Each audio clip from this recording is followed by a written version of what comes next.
This is the coolest thing I've done. And the awesome thing is, check out the steering wheel. It's full turning as well. Yeah.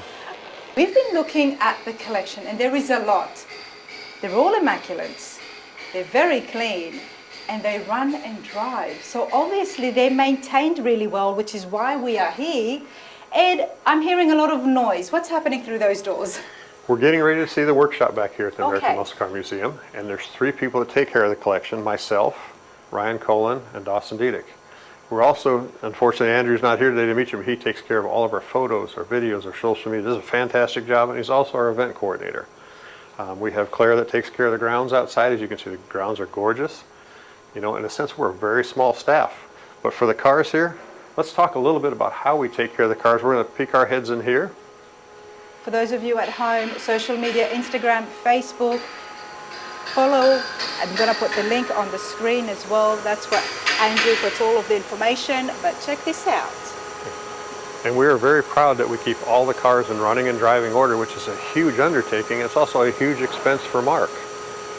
As you can imagine, just having a 5 or 10 car collection, or sometimes even a 2 car collection, how much work it is. I mean, it's constant work. How do we do this? We do a major service every 5 years, and what I mean by that is we flush all the fuel, all the coolant, all the power steering, all the trannies. Years 2, 3, and 4, the off years, bring the cars out, run them a couple times, go through them, do some heat tests, see if we have any leaks, anything dressed, note that, polish them out, and they go back in the building at that point. So I mean, it's a lot to undertake, and of course the older cars take far more work. Yes. Now, do we have a lot of time to do major restorations? Not so much with such a limited staff. The other thing, if we walk in here before we get to the shop, if you look up here, we have a very large parts area. It's probably a little hard to see, but in a sense we have a lot of NOS and a lot of parts that are getting harder and harder to find. That was one of my questions for you in the upkeep. Obviously, a lot of these cars being such rare collector cars, yes, they're in very good mint conditions. They really are, but it takes a lot to keep them there. Yeah. And you can have a 57 Chevy that one day works perfectly, the next week you have no brakes on it. Now, like we talked about, the modern or the newer cars are going to be ones up top. And these cars, we call them in the on-deck circle, or just they'll be changed out at the time we rotate, the display here and there out. We make sure the guys all have what they need for as far as tools, as far as training. And the neat part about having a shop here is we use this for training for like O'Reilly's. A couple weeks here we got a detail seminar for the Porsche Club of America, the Space Coast chapter of that. So we try to share all through that. In a sense, hey, we learn when they learn, so that's huge. We're going to go ahead and walk to the north storage, and then we'll come back and talk with the guys. Okay. And not only do we work on the collection cars, but we got to work on his personal cars sometimes too. Beautiful Bentley. Look at this. This is a 2017. This is a W12. This is a gorgeous looking color. Nice. We'll come on the back here. I mean, I'm just thinking about how you would do the transportation. I know it's right next door, but still, taking a car in and out, and every 5 years, that doesn't mean that you're working every 5 years with the collection that you've got. No, we touch every car at least once a year, if not more. Once a year, that's what I thought. But a minimum of that. But here you can see some of the rare and limited production new Porsches. We went to clear car covers because we put the normal ones on, you couldn't see through them. And these you can actually purchase through inline tube, and I'm sure there's some other vendors. But what's nice about them, they're inexpensive. When they get dirty or something, just toss them away. Wow, these are the limited editions that have just been launched. Yeah, these are the Ruby Neo Stars, and the top one's up here. And the cars we walk by also up here, these are actually called Chroma Flare cars. And what I mean by that, that's the name of the paint. It's a Chroma Flare Magic Magenta. They produce less than 36 of these worldwide, and wow, Mark has the only set. What do I mean by the only set? He has the coupe, the convertible, and the Targa meaning retractable top. He likes his Porsches, sir. He likes his Porsches, and you're like, wait a minute, this is American Muscle Car Museum. I tell you what, if you've driven one of these got some power to them. They're fun to drive. I've not had the privilege yet. Here again, some more cars in the on-deck circle in storage. 50th anniversary Porsche. This is a vehicle that Mark used to drive quite a bit. 1991 GMC Cyclone. This has over 56,000 miles on it. And this one, you wouldn't think it, but if you look underneath this car, we did a frame-off restoration on it. This is a full service shop you've got here. And later on, we're also going to have a look at one of Ed's cars that he's restored himself. Here was some Mustangs here. Yeah, it's going to be a pleasure to show you that car. Here's a car we got in from, if you're in the Porsche world, you know this name, Bruce Canepa or Canepa Motorsports. This is one we just got in. We haven't detailed or gone through service yet on it, but this is a 2016. This is a PTS or a paint to sample car, and this is a Viper green. This is gorgeous. This is beautiful.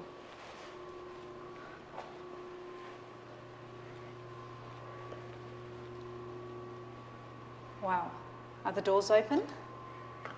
Doors will open. And check out the center console on this. That's what caught my eye when I was walking by. And what I really think is impressive about these cars, you look at the stitching in the dash and the seats and everything else. Seats are very different, isn't it? Yes. I like that a lot. That looks beautiful. That green. It pops. It really does pop. You know, I've said this before, with these videos, when it comes to such high-end cars, stuff that you and I might not be able to afford, but what we can afford is to get inspiration from it. A color like that on the inside really makes the interiors dash, and that's what I noticed. Porsche actually has a very similar color called Signal Green, and it's my girlfriend Karen's favorite color in a car, and we'll come across that car here in just a little bit. Look at this spoiler. Wow. You've got a nice job, Ed. I really feel very honored and blessed to be here, and just to be a part of it and be able to share the collection and Mark's collection, and you know, to continuously learn. And the other thing is to build relationships with so many wonderful people in the car community. I mean, that's something I couldn't ask for more. And the other thing, I get paid for this too. And you get paid for it, you're not just volunteering. Yeah. But you do have some massive car shows, car events that are held here. Yes. In spring, you've got one of your biggest ones. Tell me about that. One of the biggest one is the AACA car show that we have here. And that is one we've actually hired Dennis Gage, and I think this will be the 5th year in a row that come down with my classic car. Great to work with, and we've had as many as 550 cars in the show field, plus the almost 500 cars we have here in the collection. That'll be one that'll be on our website soon, but we've had a lot of people come in from out of town. You know, that would be one definitely come to, and I hope to see you there for that one. Can people bring their own classics? They can bring their own classics and register for that, but you have to do it ahead of time. Yeah. Some of the guys are going to make noise here. It's going to be hard to talk to, so we're going to have to see what's going on. That's all right. Let's see exactly what is making all that noise and what are they working on. This is the only red 4-speed ever produced. He's doing some maintenance work on it. We'll sneak around here a little bit. The only one ever produced, 1974. In red 4-speed. They did about almost 3,000 of these cars total. And right now I'd like to introduce you to Ryan. He can tell you a little bit more about the car. How are you doing? Not too bad, Ryan. How are you? Good, good. We're sorry to disturb you during your work, and I know you've got a lot of things going on here. Yeah. Hey Ryan, you have a lot of things here, so I'm sorry for disturbing you. For starters, I don't know about a Bricklin. Yeah. Bricklin. Yeah. Tell me about that. Bricklin was designed by Malcolm Bricklin in the early 70s. This is a 74 model. It was designed to kind of go against the Corvettes and lighter composite body, fuel mileage back then. And the car was kind of really over-engineered for its time. And it had a lot of unique attributes to the car, which made it very different and unique shape and aerodynamics and lightweight. So someone came into the car world and they wanted to go up against the Corvette. This someone was Mark Bricklin. Yeah, Malcolm Bricklin. Yeah, Malcolm Bricklin. Yeah, Malcolm. He designed this kind of go after the Corvette and designed this car to have performance, but ability to do all the other stuff. I have to appreciate the chassis here, everybody. It looks like it's attached to the body of the car. Yeah, the chassis it's like monografted into the body, and so it's attached down here on the cowlings down here, and then the fiberglass panels all bolt to it, so you could replace each part. But the one unique thing about the Bricklin was that the color of the car was in the composite gel coat of the fiberglass. So this isn't paint, this is actually gel coat, like a boat. So you could wet sand and polish this and have the resistance as a gel coat instead of paint. So this is actually 80 millimeters of gel coat color, and there were certain colors that you could only get. So these were already impregnated, then put together at the factory. That is fascinating. Can you get that with other fiberglass? You can, but at the time that was kind of really far in advance for its time. I know that like when you're at a fiberglass shop, they gel coat color whatever, you know, like you build a boat and you change the gel coat. But these panels were already in color, so you could just replace them and bolt them on. Like the doors bolt on, the deck lid and the fenders and the cowlings and all that stuff. The hood was all fiberglass and it was already coated in color. So you had like you had 4 different colors that year, I think.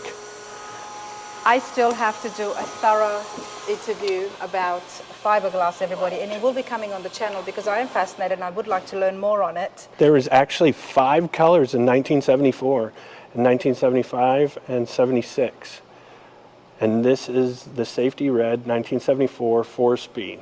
So this is the only one. I'm not colorblind, but why do I see orange when you say safety red?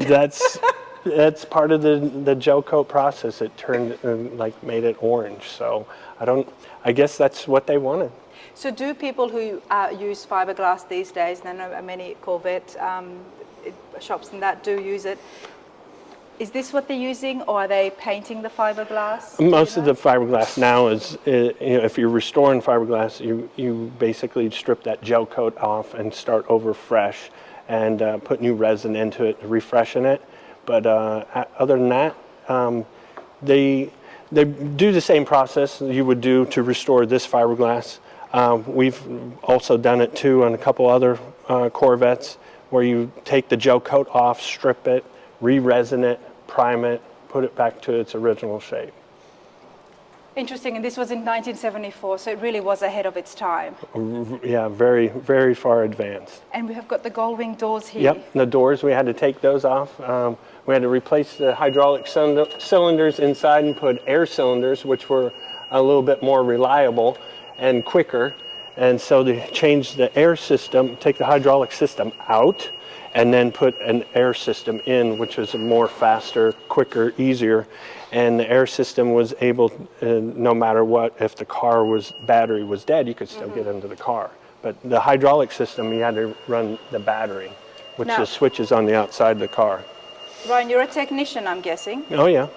In your opinion, can I say why this failed or why this just did not succeed? I think it was just, like I said, I think it was a little ahead of its time. A lot of people were in 1974, 75 was a big gas crunch, you know, coming out of it. So they're trying to save money and stuff like that. Because he had the right vision. Had the right vision, big motor, you know, lightweight chassis and everything. Probably got good fuel mileage, but there was other cars out there that were, you know, maybe at the time that were cheaper and more convenient. But I guess the one thing that there's maybe besides other things as well, we learned from the World Wars is when it comes to the cars, it really depends on what's happening in the society, in the world at that time, on how well they succeed. Yep. But interesting. Okay, so now you've got this right here. This is going to be going into the collection. So you've got to do some restoring. Are you restoring it back to exactly the way it was? And how do you know how to do that? Well, information from other people.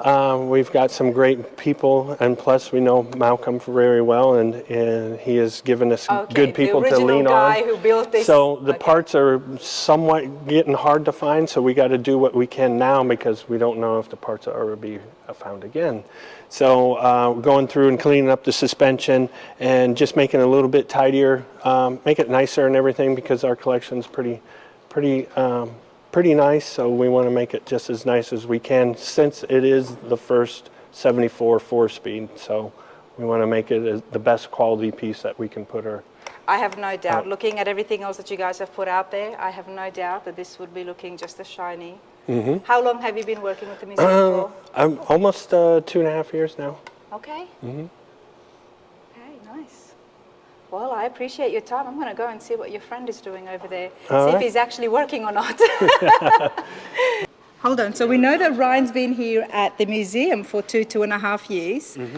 But Ed, I'm guessing, introduced you to Mark and the museum? Yeah, actually, my father knew Mark, but I didn't know him personally, but Ed did. And so we've known each other over 25 years. So. 25 years, okay. Yeah. And your dad knew Mark? Yeah, my dad did business with him back in Nebraska, so he's known him a long time, ever since he started in the business. So I'm getting an understanding now on why the team here is so small. It's almost like family. Yeah, well, we have to be family because we have to lean on each other all the time, because you have a pretty big responsibility on your shoulders. Oh, absolutely. You got to keep everything pretty tight. So you can only let so many people do what we do. The less hands, the less chance there is of making mistakes. Exactly. That makes sense. Well, Ryan, I appreciate this, and thank you for your time. Yeah, thank you. Stopped you from your work, but No, I look you're forward fine. to seeing this when it's finished. Yeah, it'll be nice. It'll be nice. How long do you think it'll take you? I'll probably have another week and a half in it by the time I get my rest of my parts. Okay. Yeah. I'll definitely see it on next visit. Okay, Thank you. Hot rod shops are always fun. There's noise, there's things people working on. It's just, I love it. Oh yeah. All right, let's come over here. Now, you said your name was Dodson. Dawson, yes ma'am. Nice to meet you. What are you doing and what are you working on? So right here, my two lifts, I have a 2021 Ford GT and a 2022 Ford Mustang GTH. And GTH is a Hertz rental car. And this is one of 51 ever built in this color combo. And this example actually only has 26 miles on it. And what I did to this guy is I just put the wheels back on after taking them off, detailing the underside. I took the front splitter off because we needed to figure out the damage on it and get a new one ordered. I just put the old one on for now. Okay, because that's what I thought. 20, very late model. Definitely will not be restoring this. No ma'am, I did an oil change on it and realized there's a slight bit of damage on it, so I'll put it back on until we can get the new one. But other than that, it's going to be, we got the top cured. After that, I'm going to just polish out the entire thing like I did to the GT. But yeah, they're both beautiful color combinations and beautiful cars. This GT is actually only one of one ever made in this color. Oh, wow. This one has 14 miles on the nose. And this one I just got done doing the same thing, so I left the wheels on and just waxed them in place and did the same thing with the body panels underneath. So you've got the awesome job of doing a lot of detailing. Yes ma'am, and a lot of mechanical work as well. And mechanical as well. When it comes to detailing, what's a tip that you can give to people at home, especially me, who are learning on how to take care of classics and look after the paint? My tip would be take your time and do your research and know what exactly you're doing and don't go too far. And not just put any kind of chemicals on it. No ma'am, do your research, understand what's going on and what the product actually does. Like we use Rupes and it's a very well researched product and it works wonderfully. Like right now I have Rupes Advanced on here and we leave it for 24 hours because after 12 hours it actually makes it glossier and an extra 12, so 24 in total makes it even more. Can I see the bottle of that? Oh yeah. And we actually, on this one I had to do... I'm going to have to learn to keep that truck clean, you know? On this one I did the DA Fine and the Advanced. And this one, like I said, you leave on for 24 hours and it makes it glossier. This one's just a normal polishing compound and it's a finer cut. And they have a long list of them, but they also have the coarse one. They also have just a polish for no product or no protection in it at all. Okay. But as you can tell, on this cart over here I have a lot of detailing products and it's not all just one brand, here we have P&S, we have Blackfire, another Rupes product, and then we have 303 and Sonex. It's just... You've perfected your own combination on what works. Oh yeah, that and it keeps changing, so we keep finding new products and all of them they all have their own little twists. Well, you're working on cars that is just completely 2024 modern, or we're going all the way back to the 50s. Yep, I had the 55 Cameo we have in the museum. I just had that out for a service, and it goes from, I had the blue Mustang over here in the middle, and I had that 55 on my lift. So it was a real big difference there. When it comes to cleaning and detailing, is there a big difference between the classic finishes and the modern day cars? For most part, yes and no. The newer ones have a different paint line, and then also in the early 2000s, they went from a different paint line. So those aren't even cured yet because they just changed up too much, and it doesn't work well with you, if that makes sense. Okay. Like this is super easy. It's brand new, basically. I don't really have to touch it, but I'm gonna make it as best as I can. Yeah. But then that 55, it took me probably 3 to 4 days polishing it. I see. Because she's real. It was really touchy, and it was just not good. Okay. It was put away a little dirtier than I thought. Fair enough. And how long have you been here for? I've been here for a couple months now. Okay. I did 2 summer internships over my summers in college for my 2-year degree in automotive collision repair. So I did 2 years there, and now I'm here for full time. This is pretty neat. Oh yeah, it's really nice. What a way to kickstart your career. Oh yeah, it's really cool. And then, like I said, it's different. You don't get to work on just one type of car or brand, but the variety that you've got here at your fingertips. Oh, it's insane. I mean, right there we have a 959 Porsche. You go right across from it, we have a C4 Corvette, and now we have a Bricklin over here in the corner. It's, like you said, it's a good variety. Obviously, you're a car guy, Dotson. What's your favorite? My favorite would be either, that's actually a tough one. I do probably a C2 Corvette. I learned how to drive stick on that one. I love those. He also has a truck in the back. It's a maroon GMC. Nice. My first truck was a maroon GMC. It was just a gasser. Nice. And that one's a Duramax, so it's a little... The truck was a gasser? Mine was, yeah, that's a Duramax. So Okay. it's a diesel, yeah. You made your truck into a gasser? No, it was, sorry, it was just a 5.3. Okay. Yeah, just stock, and yeah.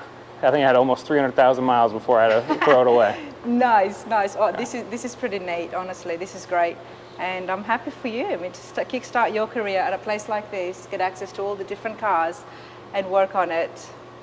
Oh, it's a super cool experience. Like we just went down to Amelia not too long ago. After that, we went to Barrett, and it's just really cool experiences we get to do here. And as well as that, you've also got the events and the charity organizations that happen. Yes, ma'am. Yeah, it's the things we do here is really cool. It's always happening. Something is always happening. Something new always, and it's even if it's the same charity organization in just a different year, it's still just different because it's new people coming in, and you get a plan for this year. It's exciting. Hopefully, I'll get to see one of those. But I'm going to go and find Ed again. Thank you for your time. Thank you so much. Thank you. You got to meet the guys. You can see some of the projects they're working on, and it's continuously something going on in the shop. I mean, we've got another Porsche 959 here. We're doing a very big project in a suspension detail and a motor detail on it. You know, you talk with Dawson about the Shelby GTH and the Ford GT he's working on and doing service on. Behind us, we got a 1970 GT500 in Wimbledon white, a gorgeous Shelby car there. And what do you think is some of our biggest challenges that we have? And what I would think would be getting the cars in and out of here. Well, this is something where this is beautiful to have. This Stringo, this is actually our older Stringo here. And what's nice about this is, you can move cars around the shop. We can move cars in and out of here. And this thing. No way. Yeah. Can you check that out behind me? I love tools and stuff and seeing things at the hot rod shops. I haven't seen that before. I'm going to need myself to get myself one of these. Absolutely. How strong does that make you feel, Ed? What's nice about it is when GoJacks came out, we were all excited. Oh, this is great. But now that these are come out, and this is something that actually Barrett Jackson is one of their vendors, and you'll see them at the shows. You'll see a Stringo on the side, one side of the stage in case they have a problem with a car not starting, nothing. But no, and they make a super low version if you have a supercar. And they actually have some of the ones they have now have the back tires where they're Wi-Fi connected, and you have a standing person here and one person can just drive it. So these are, just for time savings, it's huge. And here, grab it and just move it. Actually, just turn it on. I'll grab the camera. Okay. Watch your feet and just tilt it down just a touch, and then rotate the red handles back. This right here. Okay. And then, oh wow, it's moving. Yeah, pull it towards you. This is the coolest thing I've done. And the awesome thing is, check out the steering wheel. It's full turning as well. Yeah. No, I mean, you can see it makes your job a whole lot easier. Absolutely. Look at this. Well, and you think we've got 450 plus cars. You know, if we Yeah. had to push them or drive them or something like this, and also in an indoor area where air conditioning's on most of the time here in Florida, we don't want to be running the cars unless we have the exhaust system hooked up to it. You've answered my question, because I said to you, I said, how is that possible with so many different cars and everything is parked very close together as well? Yes, This Stringo really helps everything along, doesn't it? it does. Some of the other things I want to share with you as far as the care of the cars. Yeah.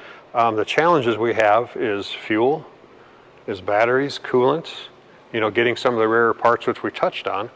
Fuel, anything that's 83 and older, we run 110 Sunoco race fuel in it. And the reason why we do that is that's about the area where they had catalytic converters and computers and O2 sensors. So that high octane will actually start messing with stuff, and also with the leaded products. On cars that are newer than that, like 84 and newer, which is newer to us, we run 93 Sunoco lead-free in a sense where it's also ethanol-free. But it's a high quality of fuel, and that will not affect the O2 sensors, the catalytic converters, and so forth. The other thing is we use Evans coolant. That's a waterless coolant, was developed for racing, but as far as the preservation part, where you'd see green antifreeze, would actually become, you know, corrosive, and you think, hey, you see battery chargers on the cars, Yes. because his desire is to let's keep all the cars running and driving. There's a small electric current in there, so if you have the battery hooked up, say if you have aluminum control arms or something like that, you'll actually see corrosion forming on them under the car over time. And you're thinking, wait a minute, you're nuts, but we'll actually see it, just that small electrical current. And that would also affect the coolant in the cars where we switch to a waterless coolant. Wow. The other thing we have, there's so many updates, and you know, just something as far as all across the board, even polishing. Right now we use Rupes polishers. They treat us very well. Some of the companies we work with, Auto Geek, we work with Dr. Beasley's. You know, as far as you want a good microfiber towel, the Rag Company, I mean, the best stuff out there. And it's constantly changing, constantly keeping up. Another one is 303 products. You know, the interior care, the protectant. You know, and of course, even like Worth German made for rubber care. So we don't try to lock into one product. We say, hey, how can we learn how we can get better? And it's constant, it never ends. I appreciate this a lot, because the other thing on my list for this year is to look at detailing. Yes. Detailing cars, detailing classic cars. Why? Because I need to learn. I have absolutely no clue, which is why I was trying to pick Dotton's brains as well a Yes. little bit there to say, what do we do and what do we use? So I do appreciate that, for you sharing some of those names, because we can Sure. see the collection that is here and everything is looking so beautiful. And even like people that are on the YouTube channel, they're detailing. There's some phenomenal people out there. Pan the organizer does a great job of it. Gentleman with an Obsessed Garage, where he puts a lot of kits together. Fantastic. He tries to find his highest end kit. And like all of the I companies. need to go check that out, You because do. I love kids. Yeah, but like, you know, like 303 has a lot of videos you can learn on. Rupes has a lot of videos. And a lot of these companies, say like Auto Geek, Rupes and stuff, they'll actually have like 2 and 3 day training courses where you can go to. Now, are they a little bit of money? Yes, but it's well worth it for what just the knowledge you can gain. But you know, we look around the shop in here, there's a lot going on in here. You know, the guys are kind of wrapping it up for the day, so it's gotten a little bit quieter in Yes. here. But at the same time, the other thing I haven't talked about is not only do we have maintenance on the cars, we have maintenance on the building. And you think about it, whoa, this is all this square footage here. We got 25,000 square feet maintenance shop here and 108,000 And there's square not a feet. speck of dust, sir. But you think about it from a perspective of how many fire extinguishers do we have? How Ta- many do take a you guess- have? take a guess. Okay, I mean, Because it has to be a lot. by code of what you think we have 85 fire extinguishers. You know, you've got to keep those maintained. You got to keep the grounds maintained. In a sense, we have our the sprinkler inspections. We have the HVACs every quarter gone through and check the filters on them. And in Florida, you know, up north they have mice. We have lizards down here. Yes. So we have insect controls, and you know, as far as to help take care of them. And then also we try to keep the humidity around 38% of the building, and between 70 and 78 degrees, 70 in the wintertime and 78 or so in the summertime, because it gets so bloody hot here. But just doing that, just a lot of maintenance on the building. You know, of course, there's constant pressure washing. It's not like up north where, hey, we got a little bit of snow. It's constantly going on. A team of less than 5 people, I'm amazed. Yeah. I'm absolutely amazed. And even just looking at the shop here, not many people work here. It is so clean, yet everything gets done. Only a week more before Ryan gets finished with that Bricklin. And you talk about, like even Ryan's experience, my experience, Dawson who has joined us, it's neat to be a part of it. But before that, we're going to go past the tank, and I have to show you this. You know I like tanks, everybody. Okay, I'm going to grab something real quick so we can open the tank. Okay. Okay, we mentioned that there is a tank or two on the grounds as well. This is actually a 1976 German Leopard tank. This particular one was made for the Italian Army. And why do we have one of these?